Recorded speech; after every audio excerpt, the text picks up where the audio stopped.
worthy here. Okay, so hello, Joel. He was about to tell a joke here, and I was like, you know what? Patreon should hear this. We're talking about where we're at in the Blue Jays spectrum of things with this organization in the front office. So go ahead, buddy. So three guys are on a roof. They're on a barn. They're on a barn. They're roofers. They're working on a roof, and their ladder falls down. Okay, so they go to the edge, and they've been up there a while, and they have to get down, and they look, and there's hard rocks on one side, dirt on the other, and there's like a cliff on the other, and then on the back side, it's all pig shit. Just a whole bunch of pig shit where they keep all the pig shit. So like, well, that's probably the best place to jump. It's going to be the softest landing, but we're going to land in a bunch of shit. So one guy says, okay, listen, I'll go first, and then I'll tell you about my landing when I get there, and I'll tell you if it's okay to jump. And it's like, and they're like, oh, okay, I don't want to be all covered in shit though, but all right, whatever. So he jumps and he lands, and they're like, are you okay? Are you alive? And he shouts back up, oh yeah, I'm fine. It's only up to my ankles. So they're like, oh, okay, I guess that's a little bit softer. I guess is the only way to go. So they both jump in, and no, it's not up to their ankles. It's up to their neck. And they look over to the guy, and they realize that he dove in head first. That's just kind of the situation of where we are now. It's just like, if you're going to jump off that roof, you might as well go in head first, because that's kind of where we are. My favorite part of that joke is that the first guy jumps off and then doesn't just go put the ladder up. Exactly, right? That's a which is Blue Jays joke. 101. That's exactly how that front office would operate. Exactly. Everybody in the shit. Let's go. All right. Let's count us in here. We'll get right into it. You're good to go? Absolutely. Okay. In 3, 2, 1.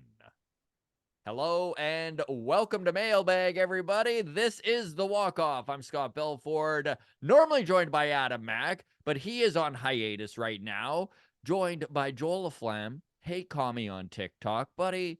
Thank you so much for filling in, and good to see you again, man. Nice to be here. Always nice to be here. I know it is.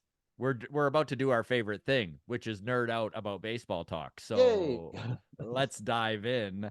Every single Tuesday, we do Mailbag here on The Walk-Off. So you can get your comments, your questions to us by shooting us a DM on Twitter at Walk-Off Podcast.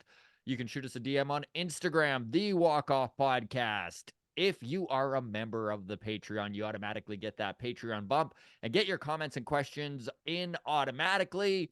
And we comb through the Discord as much as we can as well. Of course, the Discord comes with that Patreon $4 a month. And then you also get extra added bonus content, MLB Mondays, and instant access to all of our interviews.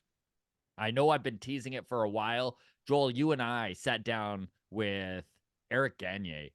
I mean, the all-time saves leader, consecutive saves leader in Major League Baseball history. One of the most dominant relievers of that 2003 to 2006 era. Like, literally, I don't think there'll ever be a closer quite that dominant again.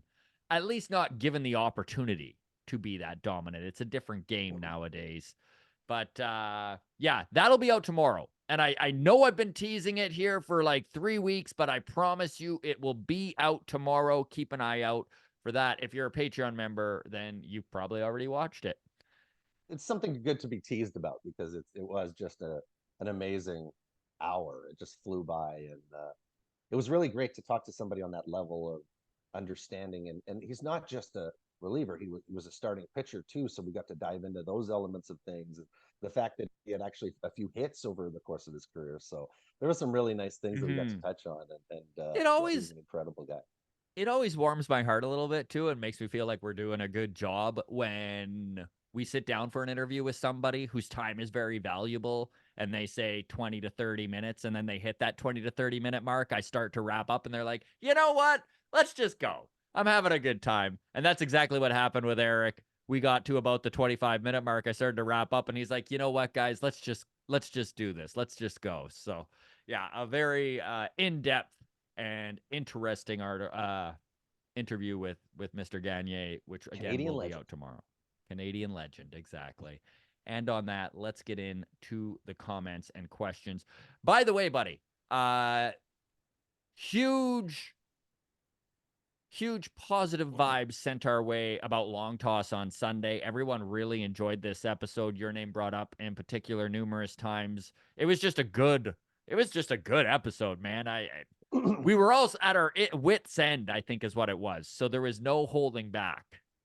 Yeah, it was a nice group. Juan's always great. Jen was there. Nick and Adam. First time them showing up. The boys from Blue Jays today were great. Yeah, and so it was a nice mixture of great comments and great idea men from baseball and an idea woman, Jen. And it was just, yeah, it really was. I was talking to Jen afterwards, and she was like, "That was a really fun episode." It was a fun one. Everybody was on point. One last little piece of housekeeping here before we dive into your questions and comments, folks. And that is that Baseball Town is happening this Thursday live at the Comedy Bar. If you don't know what Baseball Town is, we did this last September where basically we had a bunch of panelists come down. We had Jay Jackson and Davis Schneider show up, which was absolutely incredible. And we're firing this back up as a community hangout, a monthly hangout for Blue Jays fans where we can all gather. It's going to be a roundtable talk. This show has Show Ali on it from Sportsnet, 590 The Fan, Jays Talk. We've got, just mentioned them, the boys from Blue Jays Today, Adam and Nick. I am going to be hosting the thing. We are going to have a roast, and Joel, I'm excited about this. So what we've got is a couple comics, each taking a team. So we've got Angelica Scanura, who is representing the Toronto Blue Jays. We've got Cam Phoenix, who is representing the New York Yankees, and they are going to rip in to each of these organizations. And I'm really excited to see how that plays out. And then we've also got longtime beer vendor and comedian. He has been a beer vendor at Rogers Center for over 15 years. So I'm going to have him down, Alex Provodani, for about 10 to 15 minutes just to ask questions about like the craziest thing you ever witnessed, right? Like he was at that Batista bat flip game in the stand selling beer, like just things like that. So I'm kind of excited to see what he has there. And then, of course, there's the hour-long round table afterwards. Tickets are going to be in the comments section. I will pin them to the top here so you can get that. But Comedy Bar announced that they have 4 tickets for me to give away here. So if you want to go to Baseball Town, 7 p.m. on Thursday, this is what you do. Go to our Twitter or our Instagram, DM me, and just DM Baseball Town. That's all you got to do. DM Baseball Town in the message. I will put everyone's name into a draw. I will draw that name, and boom, away you go. Tickets are yours, nice and easy. Good luck, folks. And on that, let's get into it, Joel.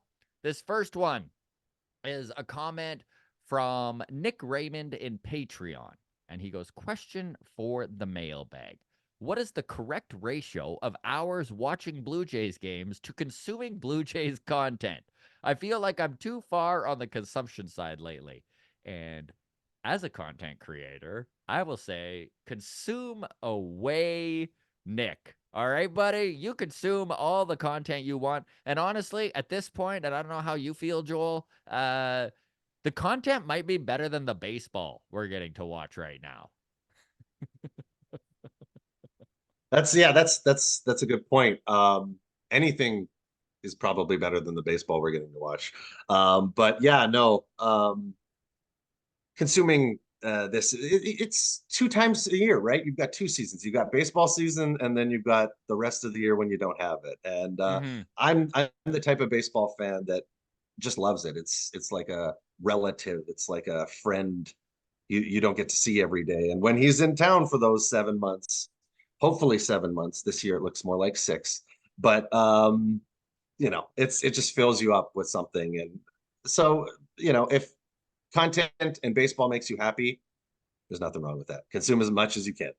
It's the old meme, right? Sports fans will literally watch the game, then watch the highlights, and then listen to 3 podcasts on that game. And that's exactly what we do. And with 162 games as baseball fans, it never ends, right? There's always It one never tomorrow. ends. It's always something new to dedicate yourself with. And you, Maybe by the way, let's make just great baseball content for anyone looking for a little extra. Hey, Kami, check him out on TikTok. It's fantastic. I love what you do, bud. thanks, bud. The Okay, the one go ahead. yesterday was funny. The reaction to Angel Hernandez retirement, Yeah. and I just used the end of Return of the Jedi when everybody's Yeah. celebrating across the universe. It's Just so funny. universal happiness. It is so hard to unite baseball fans. And yet, for one night, all of us put our fandom, our loyalty to our teams aside and just join together as one to celebrate Angel Hernandez Just a calling bunch it of a Ewoks in career. huts cheering and banging on drums.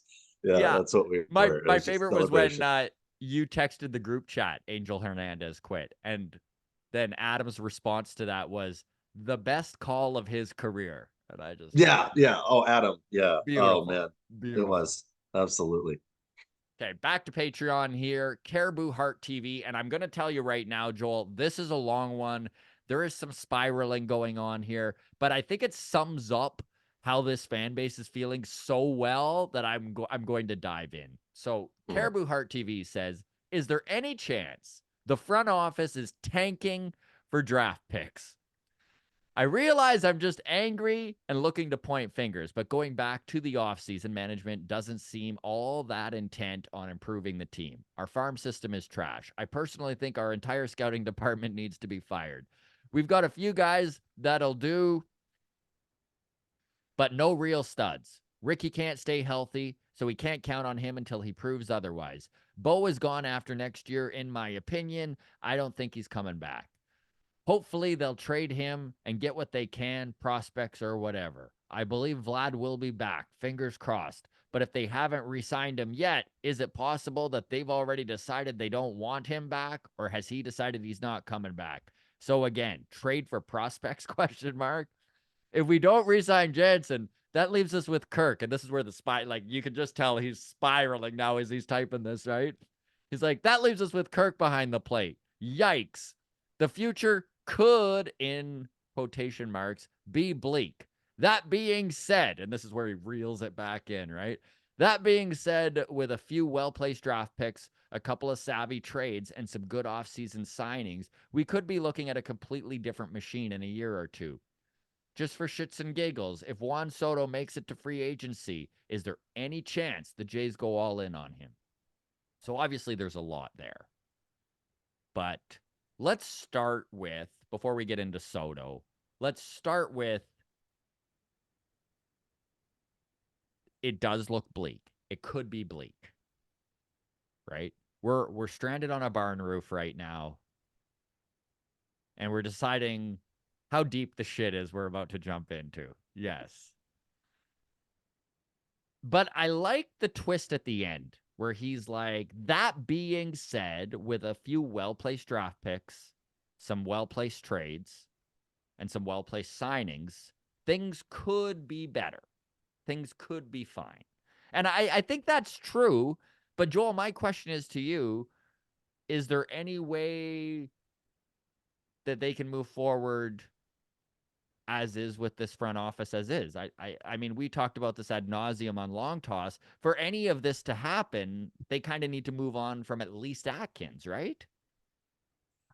Yeah, yeah. And I'm always as high as it is when it comes to ridding us of the front office because I go right to Shapiro. But Yeah. when it comes to Atkins, I you have to have an ability to be able to pull incredible talent from other organizations. Don't get me wrong, we've been able to do it, but in a weird sense of being able to pull talent in. And then there's that like, they're not very good for about a year, and then they are good, but like you needed them to be good for the window. We brought you in now.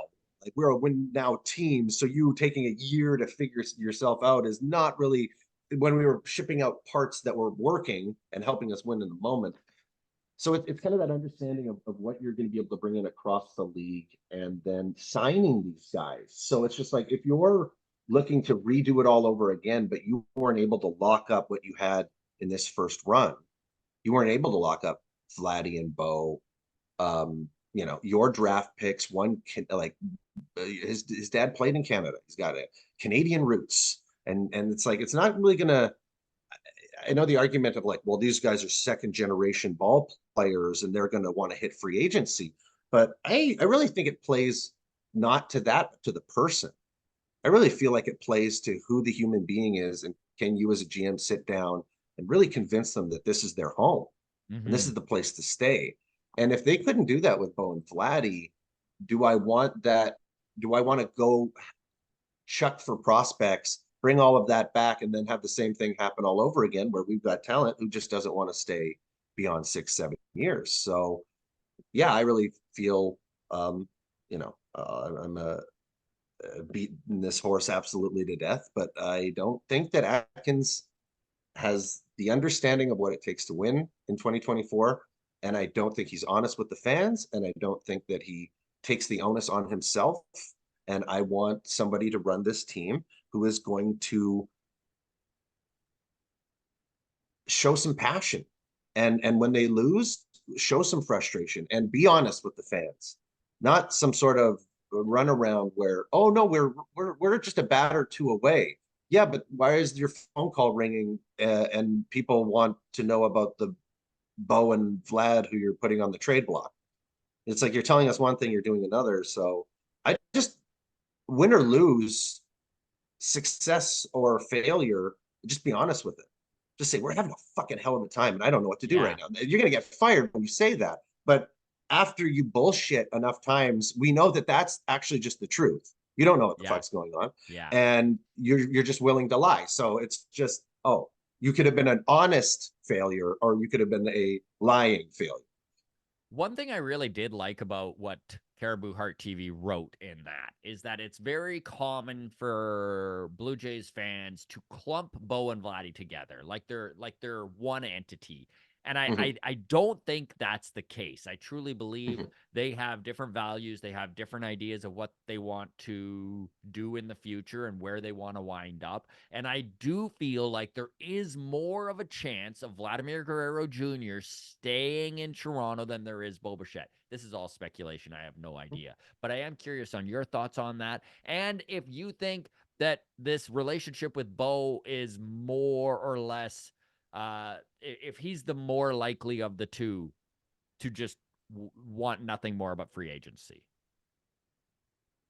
Yeah, I definitely see Bo as more of the business type. Bo's got everything down from the Bo thinks the game. Bo is so passionate, so driven to win that the fun isn't there as much as it is for Vladdy. Vladdy wants the fun of baseball. He wants the joy, he wants the celebration, he wants the camaraderie, he wants the silly moments in the dugout, Yeah. you know, as much as he wants the joy and thrill of victory. So when you say that they're different people, they're very different. They're incredibly different. Their mentalities are incredibly different. The fact that their ages are the same, their talent levels are they don't possess the same skill sets, but their talents are exceptional. They're superstars, and they have that second generation element, Yeah, which the is always brought up, bloodlines right? commonality for sure. Yeah. So it really does push them both together, and them coming up at the same time. Yeah, they have a Finding lot of shared experiences, obviously, exactly their right? Yeah. success is really synonymous, usually hitting next to each other in the batting order. So it's very easy to create one entity. Bo Hmm. Guerrero, Vladdy Bichette, whatever you want to call it. Just it's like a Dragon Ball Z thing where they become one, right? It just becomes one thing for the anime fans, like two. um, okay. This is also from Patreon, and this is also a long one. But I loved the way so this is from Mark Drabert, and he sums up this front office so beautifully. So he goes, I've worked in different industries for various organizations. And there are two types of managers that I've consistently seen move up within organizations. The first type is someone that cares about their staff. They understand that's happening at what's happening at lower levels at the business. They're always honest to a fault, and they fight and stand up for their teams. These managers move up, but they usually get stuck in mid-management because they'd rather be honest and kiss asses for promotions. The second type are usually incredibly intelligent people. They have silver tongues, are successful in interviews, make an incredible first impression, and are almost always willing to kiss asses above them for their own personal gain. But they have difficulty building relationships. They don't develop staff underneath them. They prioritize numbers over people. And eventually people hate working for them because their passion is superficial and only for their own best interest. This Jays management is the latter. Atkins does have a silver tongue, which is why he's done a good job with free agents. I don't doubt for 1 second that he did actually help the Jays have a chance to land Shohei Ohtani. But what young players has this organization developed and signed long term? Where is the depth in the farm system?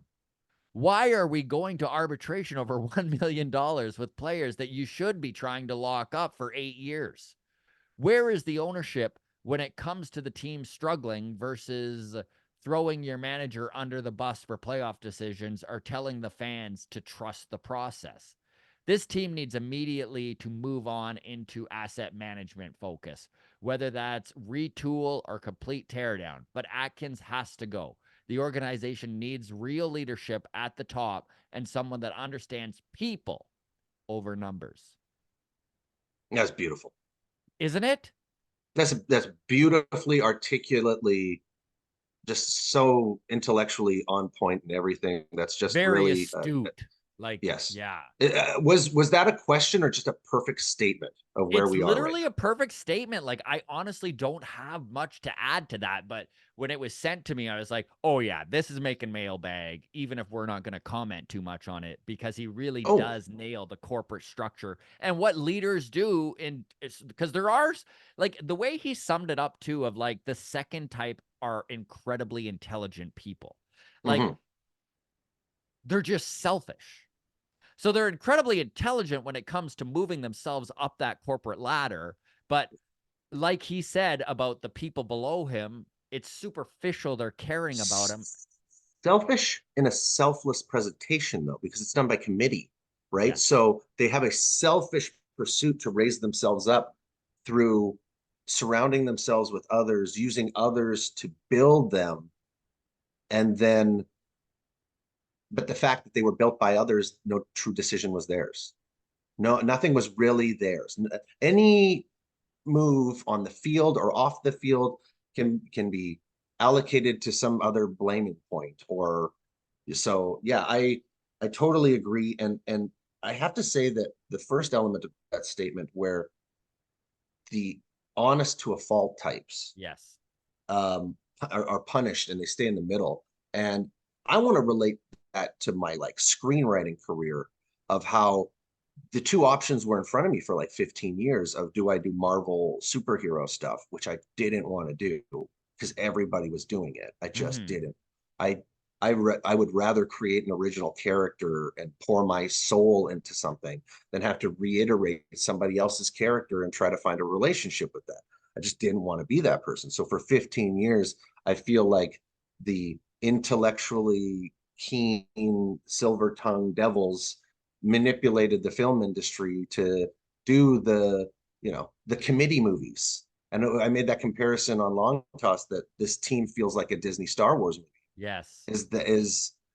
That's what it is. It's this committee instead of that one person who will live like the honesty of a Tommy Lasorda, a Billy Martin, people from a different generation who would sit up there and be like, "What happened tonight?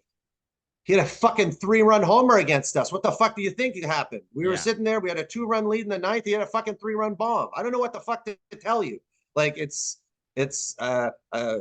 just lays it out there. Like we come from this time period of just absolute blunt honesty, win or lose. And then the other thing, that son of a bitch, he went 3 for 4 tonight. He won us the damn game. I love him. I'm gonna buy him another car. Like it used to be that type of There'll wherever, never whatever, be another Tommy. There'll never be right? another Tommy. Yeah. Yeah, it's you go listen to interviews from the 60s, Billy Martin, 60s, 70s, Tommy Lasorda, and all of that. And people ran these teams and they were given the reins and they could Mhm. do whatever the hell they wanted to because they knew what they were doing. And now it's so much business professional polish that is actually appreciated. And you're like, what are we sacrificing? One thing that really stood out to me too in what Mark wrote was his mention of the caring for people. And that was one thing that really stood out to me about Alex Anthopoulos. And I am not here to say Alex Anthopoulos is perfect or was perfect with the Jays and didn't have his downfalls. And we all are aware that, yes, he did push all his chips in right at the end and it hit, Mhm. right? Mhm. Like he hit the jackpot when he pulled the lever. And he could have done it Wouldn't 10 different times and it not worked out, but it did work out.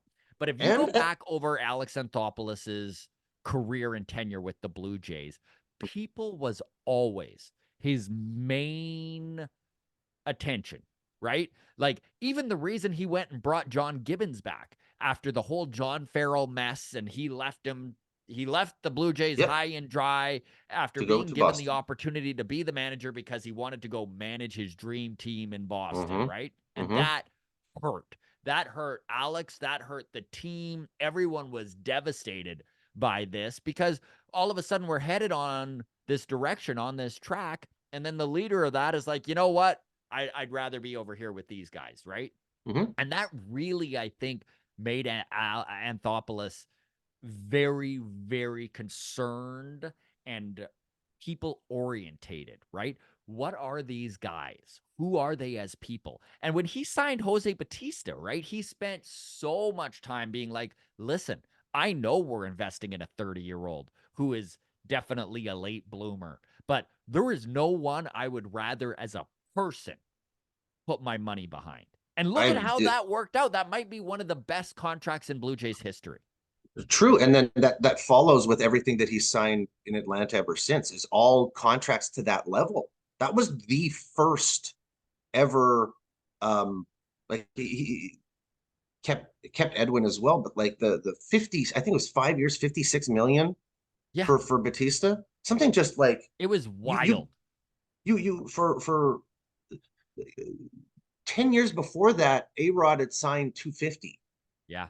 Right? This isn't like we're not going back to 2010, 2011 and saying this is some like, oh, in those days, those prices. No, 56 million is very comparable to 56 million over 5 right now. Right? Like it's just a staggeringly low contract. But why like Anthopoulos knew, like, is this a 30-year-old guy who had one fluke a year? Or is this the guy who's got the biggest chip on his shoulder that I've ever seen? Is Mm-hmm. this a guy who when you throw at his head, he will dial into another level, right? This was the understanding of who that was, and that player was the personality of Batista, right? That big in your face eye, that the bat flip at to that moment. Think about that contract, and then think of the moment that came from that contract, the bat flip. Mm-hmm. How much was the bat flip worth? It's the greatest bat flip of all time. You fundamentally purchased the greatest moment of baseball joy that led to a new generation of the game playing in a different way. If you want to say that there was a point in the game changed to be more fun, it was around the guy who probably had the least fun with Batista, right? Like the most Yeah. serious son of a bitch, right? And that's all understanding of player and mentality. And then when that passionate outburst came out of that, really tough son of a bitch, Yeah. changed everything. And what a contract. And yeah, and he put out a video about a month before the season started about how much knowing the person has paid off as opposed to just scouting talent, Mm-hmm. and bringing in like I think like a Michael Harris, who he was a pitcher, was being scouted as a pitcher. And Anthopoulos sees this guy out of Atlanta, homeboy, out of Atlanta, hometown kid, converts him into his left-handed center fielder, left-handed hitting center fielder from a pitcher. It's like that is such a strange understanding of talent, but knowing who the person is, and then boom, you got unbelievable success. And it's that ability to make your talent rise, not peak so quickly, and then you're going through 24, 25, 26. Why are they going up? Where's the ascension? Yeah. These players should be getting better as opposed to peaking at 22. And so yeah, it's about knowing the person and who they are, and how do you make them better by that connection. The last Patreon question, and it's more just confirming to everyone who is in Patreon, I have figured it out. All right. I know I've got a ton of questions and emails and stuff like that, messages about, is Mailbag going to be on Patreon? Is Long Toss going to be on? So from now on, yes, everything will be uploaded to Patreon.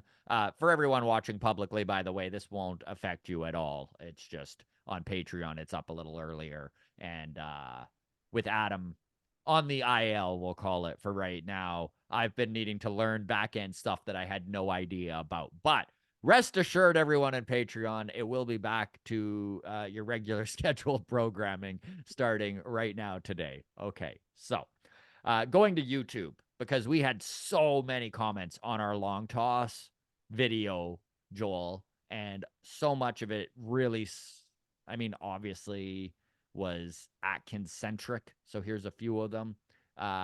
Atkins, this is from Kurt M.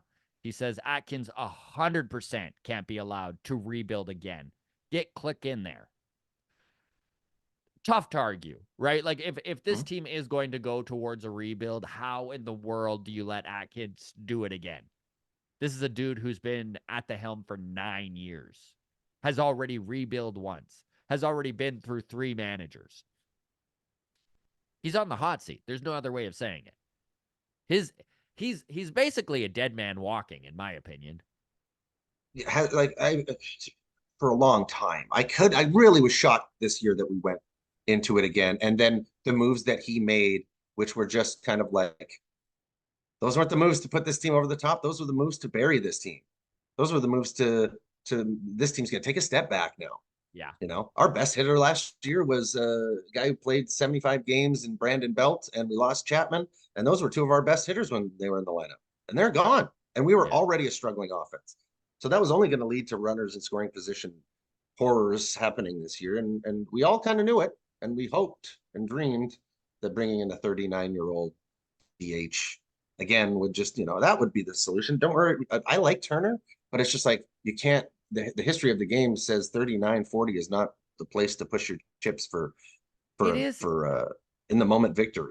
It is interesting because I do keep doing the math, and I know that this isn't exactly how it works, but it does kind of baffle me a little bit that they paid $10 million to bring Kevin Kiermaier back, paid $13 million for Justin Turner, watched Teoscar Hernandez go to the Dodgers for $23 million, and I have a really hard time believing that one guy in Teoscar wouldn't have been far better for this offense than Justin Turner and Kevin Kiermaier. Absolutely. And I mean, think hindsight's I think 2020, but also it suggests that they won't go against their mistakes, because there was a lot of talk that when Teo was gone, I would very much like to reunite with Toronto. I just want to hear from them, right? He misses it. He missed what he had here, and then of course, what are you going to do? LA comes in and says, "Here's all the money that you want. We'll defer it, but you get to." You're gonna knock in 100. He's probably gonna knock in 125. Yeah. Right. And it's that thing of like, what's an RBI guy? That's a stat that the Toronto Blue Jays have forgotten what RBIs are. And that's really strange when our most successful season came when we had a whole bunch of RBIs. We're pro analytics, by the way, everybody. I do want to put that little disclaimer in what Joel is saying here, but there is something to be said for the guys who make it happen right there in the moment, right? It's like dismissing ERA and only going by FIP. Yes, FIP is incredibly important if you are a general manager trying to establish who pitchers on other teams that maybe look like their numbers are underperforming, but would be great in your lineup. FIP is beautiful that way. Yes, RBIs are incredibly dependent on who is hitting in front of you. Absolutely. Well aware that every RBI is not created equal. There is not an apples to apples RBI type of chart. That said, runs batted in matters. I don't give a shit how much you hate that stat.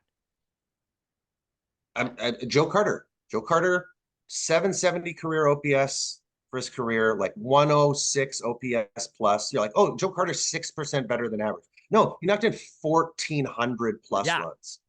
1,400 plus runs. Hit 100 RBIs many times with a 780-ish OPS, because put in that position, he is looking to drive a ball that he can handle. And when he does, the runners start to go. Those doubles score, those homers score.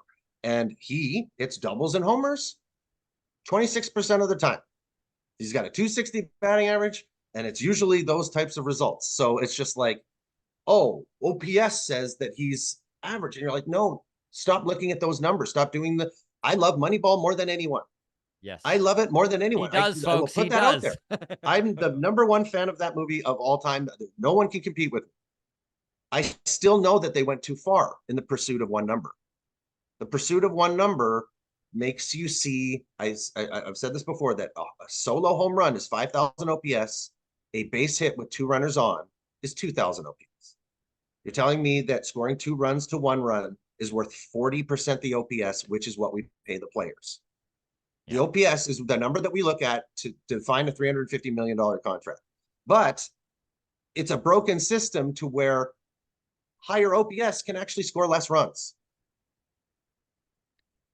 It's crazy. So you need to look at OPS, and you need to understand what that on-base percentage means, what that slugging percentage means, and what that batting average means. Stop turning it into one number, because all those individual numbers are very important to where you sit in that lineup. Okay, he's an 850 OPS guy. He must be a 3-hole hitter. That's not how that works. And I mean, I've banged this drum for a long time. I believe in analytics. I think that one of the biggest problems with this team is that they are bad at establishing which numbers are the most important. And it's not the analytics' fault. It's the people reading them's fault. And I just don't believe in the Blue Jays analytics department anymore. I just don't. No, me neither. Shapiro came out saying that they were drastically behind in information gathering. I have to go find the interview, but he's like, oh, yeah, coming into this whole thing, we were something like 15 years behind on intel gathering. And I'm like, why'd you throw away all of Anthopoulos' stuff? You would have been 10 years ahead. Yeah. Is that what you did? You scrapped the guy who was 10 years ahead for 15 years behind, and then, but don't worry, we're catching up. It's just like, okay, in 15 years, if you go at twice the speed, you'll be 7.5 years behind. Like I don't Stop understand. Using math. Okay, we'll move on. Daltmerist on YouTube says Angel Hernandez is retiring! ! His reign of terror lording over MLB games with an iron fist has come to an end. And one thing I will say about Angel Hernandez retiring, buddy, the amount of people who have come out and been like, you know what? CB Buckner, now the absolute worst umpire in baseball. Get out of the way.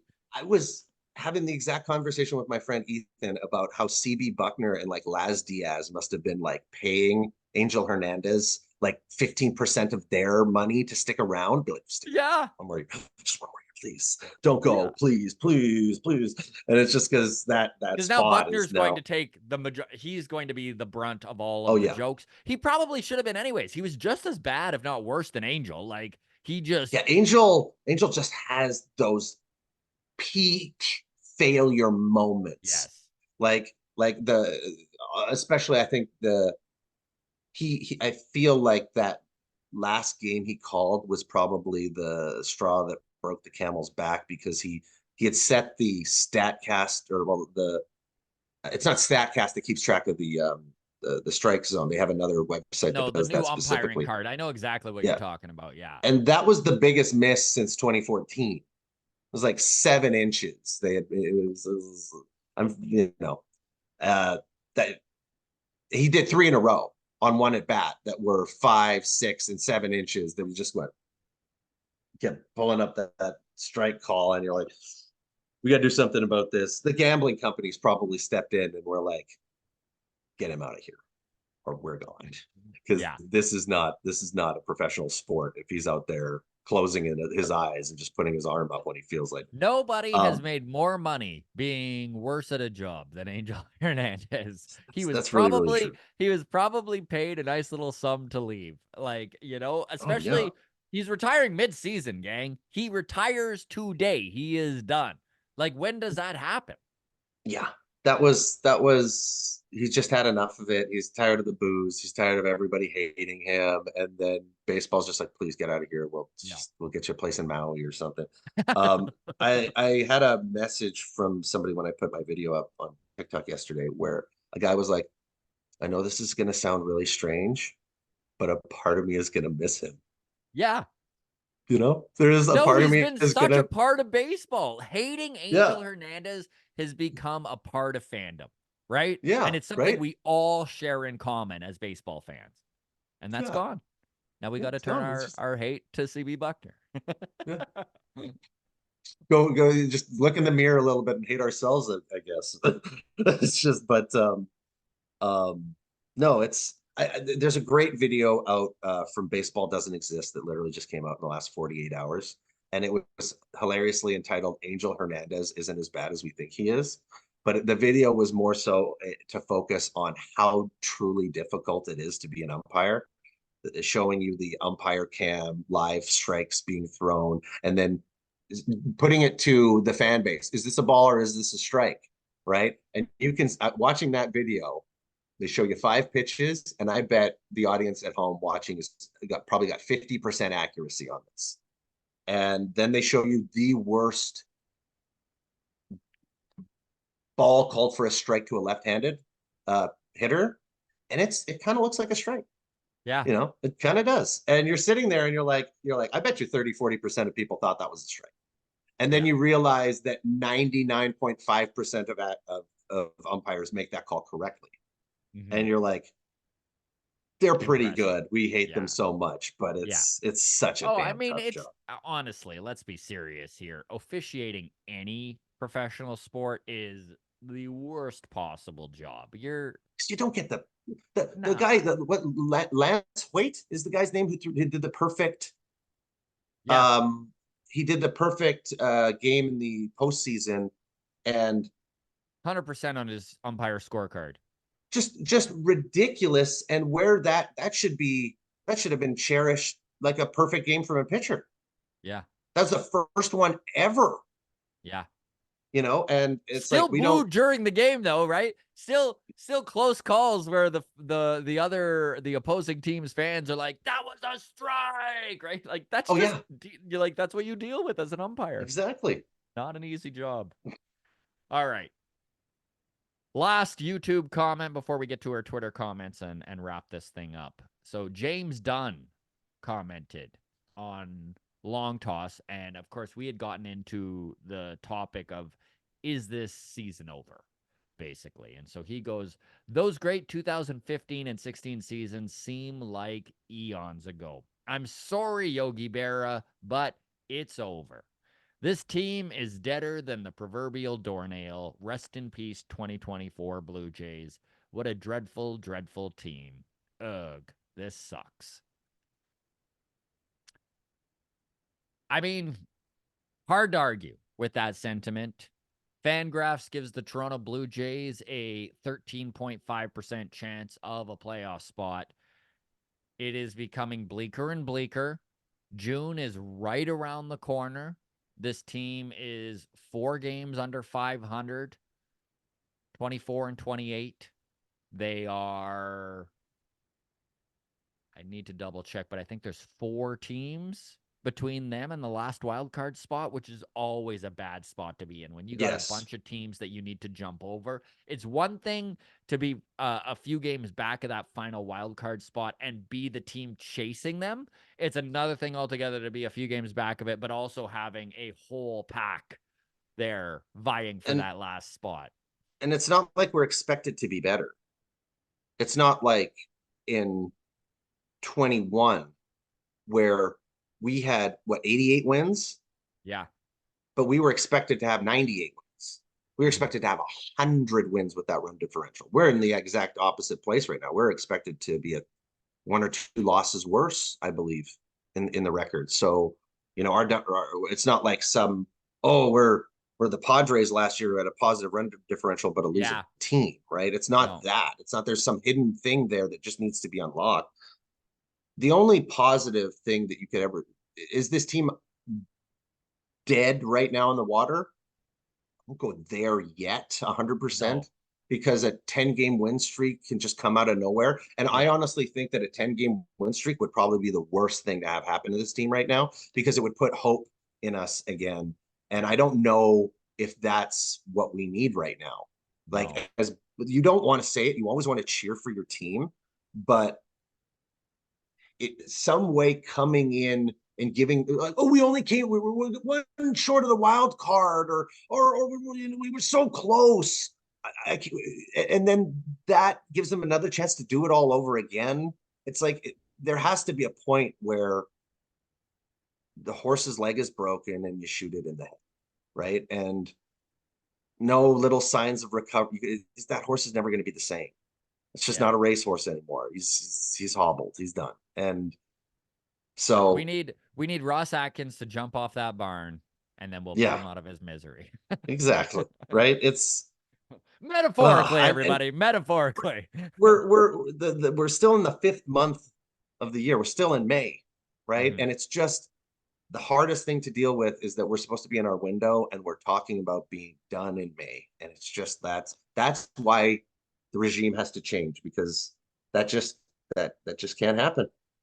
You can't be in the point where 2 years ago you look if you went back 2022 to 2021 and say where are we going to be in 2024 and you tell them from the future you go guess what nobody's going to be performing well, all of the great guys are gone, all the camaraderie and friendship and the run scoring that's all gone in 2 years. It's gone. Bo's not going to resign, Vladdy's not going to resign, and there's no window. We're a last place team in 2024. If you went back 3 years and told yourself that, you say, fuck off. You're not for the future. Yeah. You're bullshit. Even though you Yeah. look identical to me with a few more gray hairs, you're not me. That's not possible. No, But it's here we true, are. man. There's not a world I could have imagined this was the direction of the Jays come 2021 because my hopes were so high in 2021. I really did.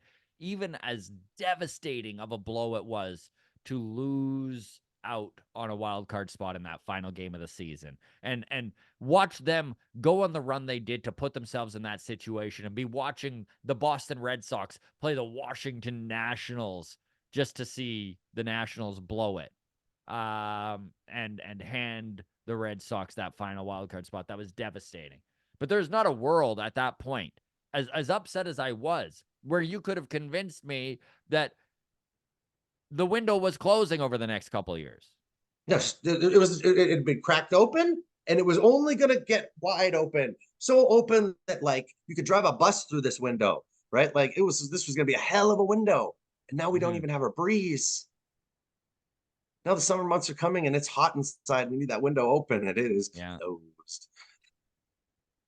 Okay, so this next question is from Twitter, and it's specifically for you, Joel. I love this Oh. question, by the way. So this was Mandy. She reached out this morning. She said, "Hey guys, love the show. Really sorry to hear about Adam's wife. I hope she heals up quick from her broken leg and that Adam is back on the pod soon. That said, I love Joel and his opinions and would love to hear his thoughts on the increase in stolen bases around the league and the fact that the Jays aren't really a team that has seen much of an increase in that area compared to others since the rule changes. Why is that?" I mean, personnel, Ooh, obviously. yeah, it's definitely personnel.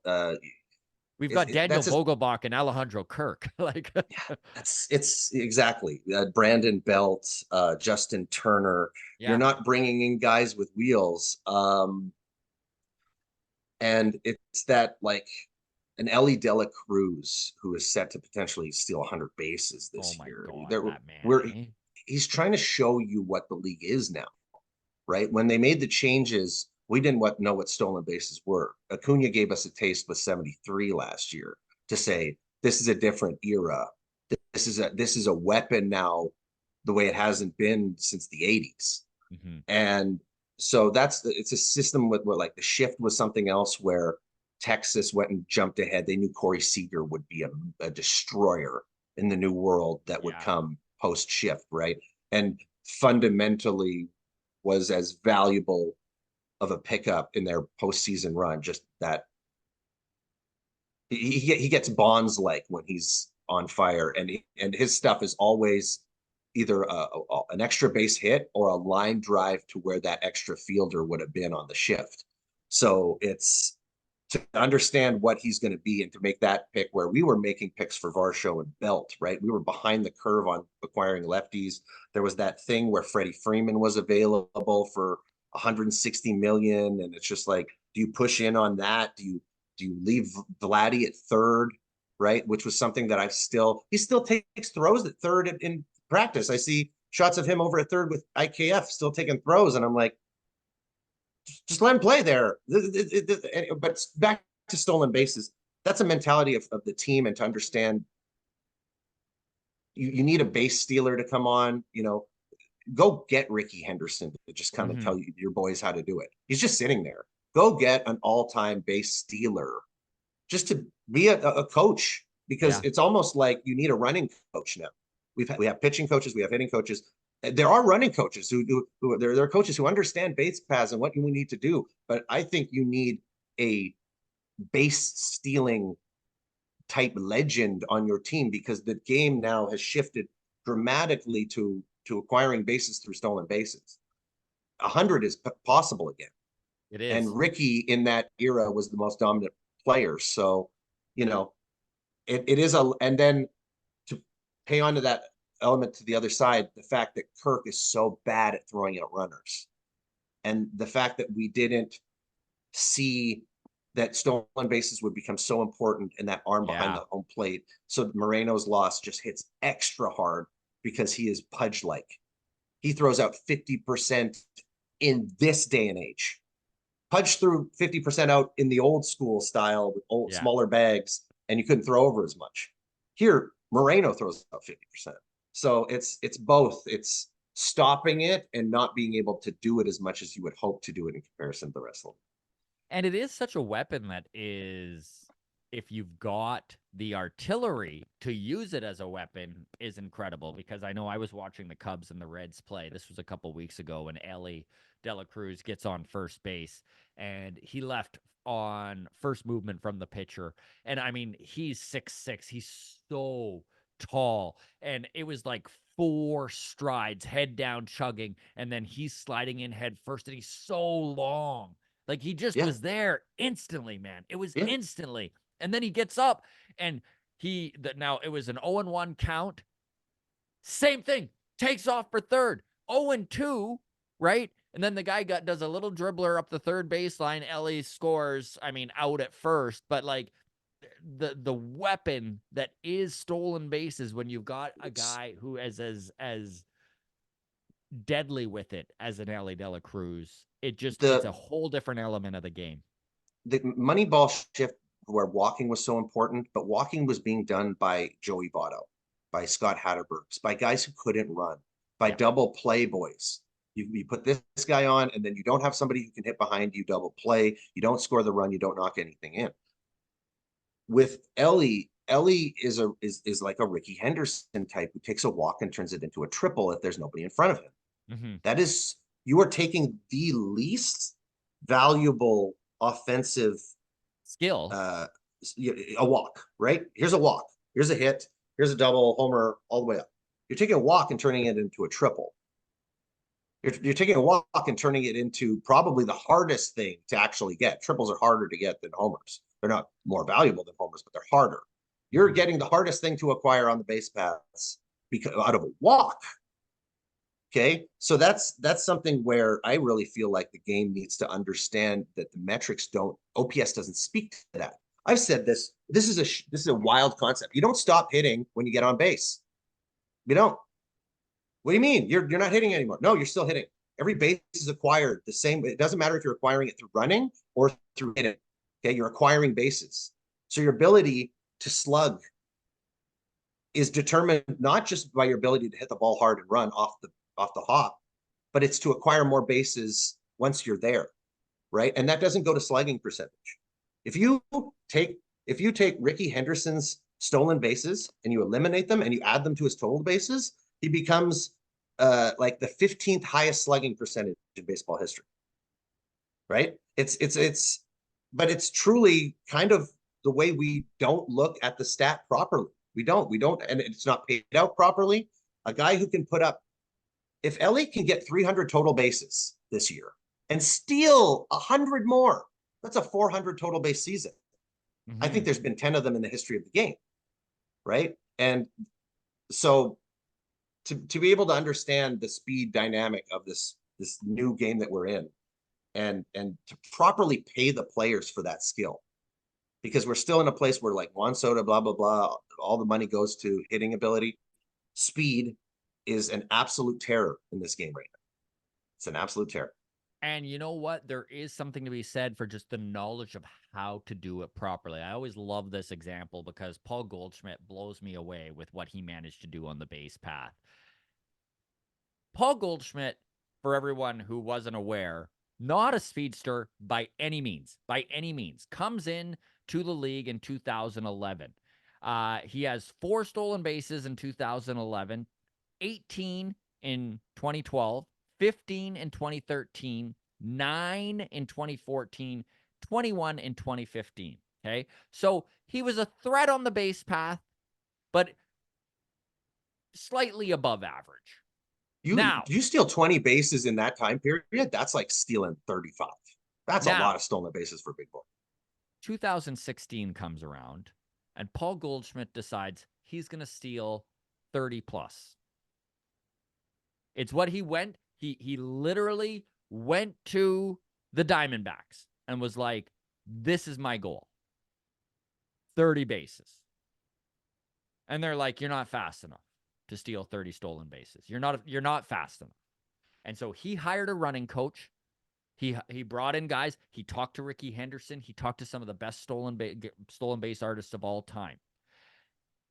He learned how to time a pitch with the pitcher, and that's what he said that his biggest learning curve was, right? Was like figuring out when it's too late, when the pitcher can no longer pick off, right? He's too far into his movements.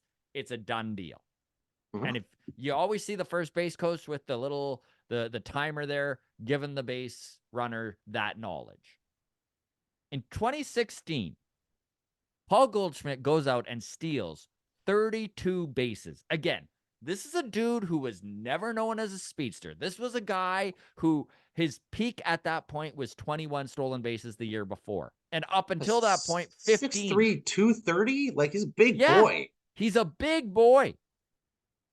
So there is something to be said for just getting everybody's skill set up to where they can be a weapon on the base path. You don't have to be a speedster. Absolutely. You just have to know how to do the math behind stealing a base. It feels like you need to like watch like a Ken Burns and go watch like Leo DeRocher, or like you got to go watch the managers who are like, if you can't bunt, if you can't slide properly, like Ron Washington on what's his name, Joe Adele, when he came into second base, came off the bag and he didn't slide and he benched him instantly.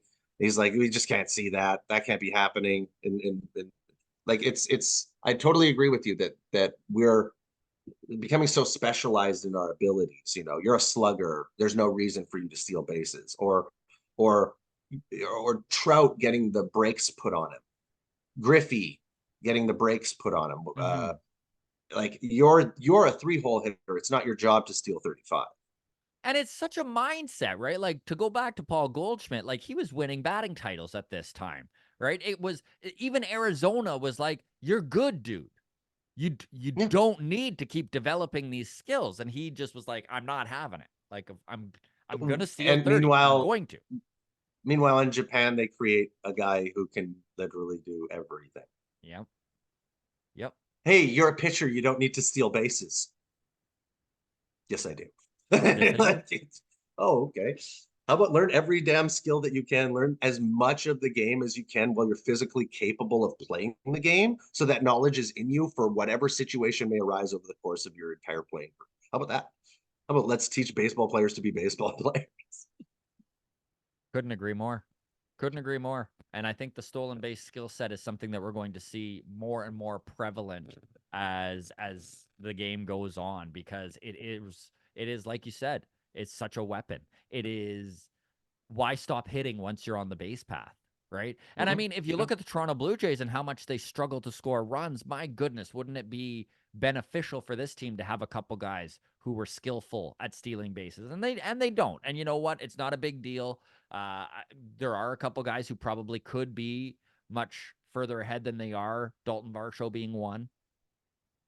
Pinch running is interesting when you're like, okay, Vogelbach got a hit, and now comes on, Ernie Clement or Danny Jansen, or you're like somebody, you're like, that's our speed threat off the bench, is like average speed.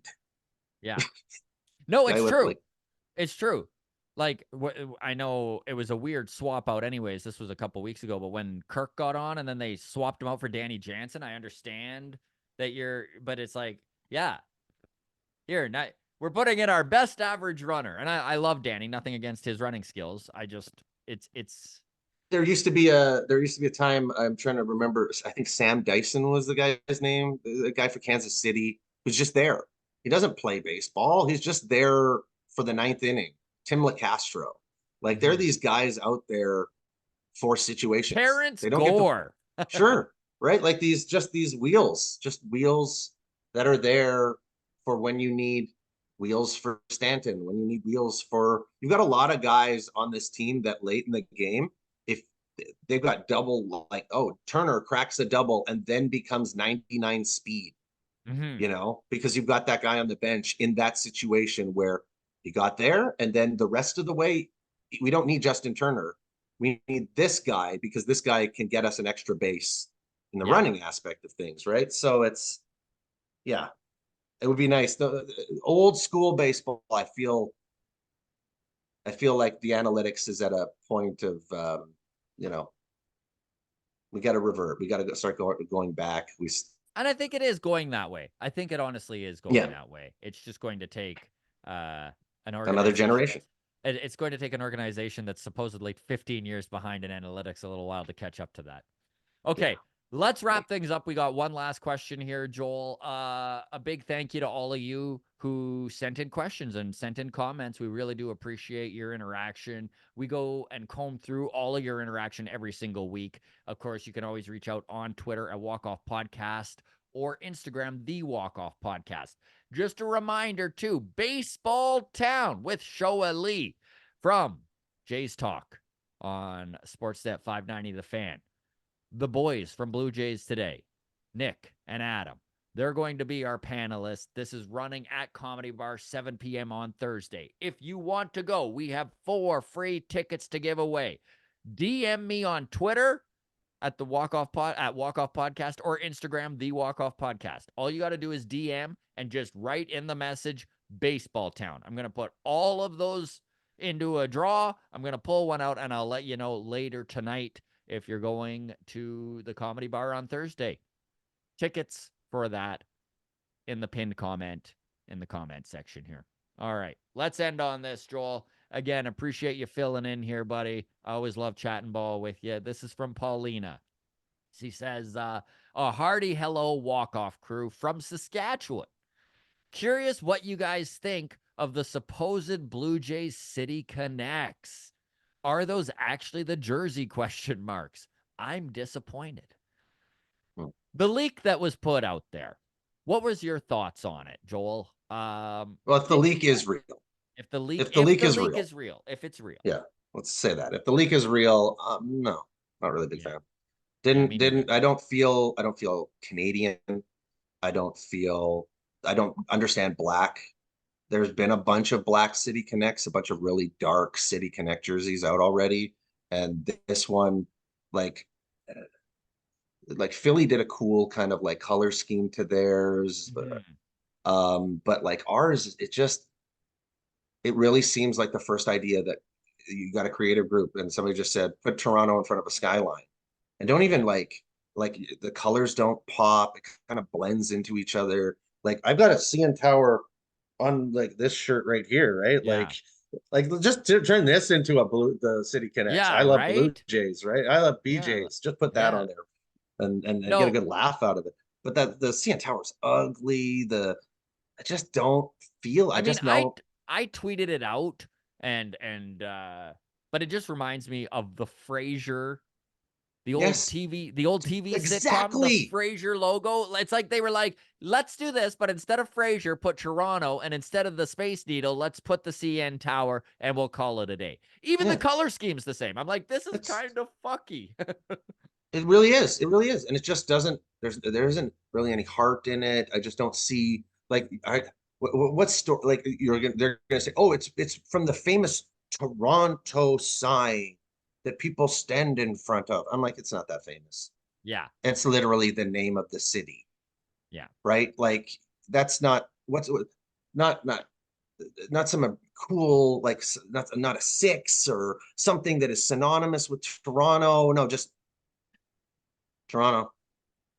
It was underwhelming, and I Yeah, really do hope that the leak is false. I hope that yeah, it's a me too. fraudulent leak, and I hope that on Thursday when the actual City Connects are displayed, that we're all like, "Oh, cool." Right? And I know that this is a tough thing to pull off. I'm well aware that there are going to be haters 100% no matter what Yeah, was released, okay? But I don't know. I just expected more, dude. I honestly did. I did. Yeah, me too. I color, no. Design, no. Originality, no. Do I feel like it taps into the team? No. Do I feel the history of the team? No. Do I see the Sky Dome? No. Do I see Joe Carter? No. Do I see two world championships back to back? No. Do I see the bat flip? Do I see anything? No. Where is it? Yeah. Look in here. There's the bat flip. There's Yeah, yeah, like, Batista. There's yeah, the bat. yeah, like, Right? uh, Where is what it is to knockoff be? shirts being sold outside of Rogers Centers after games are better than what they went with for City Connects. That's Yeah. my opinion. Anyways, would love to hear from everyone in the grounds crew. What did you think about the City Connects leak? Is number one, do you even think it's real? Number two, if it is, do you like it? Will you buy it? Because here's the thing, right? City Connects, depending on the city, are going anywhere between 3 to 450 American dollars. Would you spend 400 American dollars on that Blue Jays City Connect? I know I will not. I'm like $400 for reusable toilet paper. And on that, we will bid all of you adieu. Thank you so very much for following along. Really appreciate it. Again, feel free to drop in the comment section there if you enjoy what these new City Connects look like they're going to be. At Walk Off Podcast on Twitter, The Walk Off Podcast on Instagram, Baseball Town on Thursday, 7 p.m. at the Comedy Bar. Would love to see you folks out. Take care of yourselves. Goodbye.